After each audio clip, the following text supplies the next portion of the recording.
ಕುರಿ ಸರಿಯಾಗಿ ಬಲ್ತೀರ.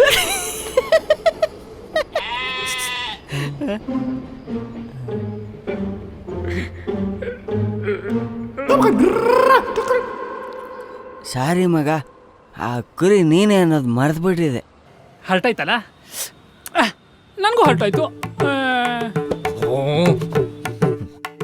Bro. I don't like it bro. ನೀವು ಹೇಳಿದ್ ನನಗೆ ತುಂಬಾ ಹರ್ಟ್ ಆಯ್ತು. ಹರ್ಟ್ ಆಯ್ತಾ? ಏನ್ ಮಾಡೋದು ಇವಾಗ? ನಾನ್ ಬೇರೆ ಹೊರಗೆ ಹೋಗ್ತಿದ್ದೀನಿ, ಬರೋದು ಅರ್ಧ ಗಂಟೆ ಆಗುತ್ತೆ. ಅಲ್ಲಿ ತನಕ ಹೊಡ್ಕೊಂಡ್ ಕೂತ್ಕೋ ಬ್ರೋ. ಸೊಳ್ಳೆನ ಊಟಗೋಸಿ ನನ್ನ ಮಗನೇ.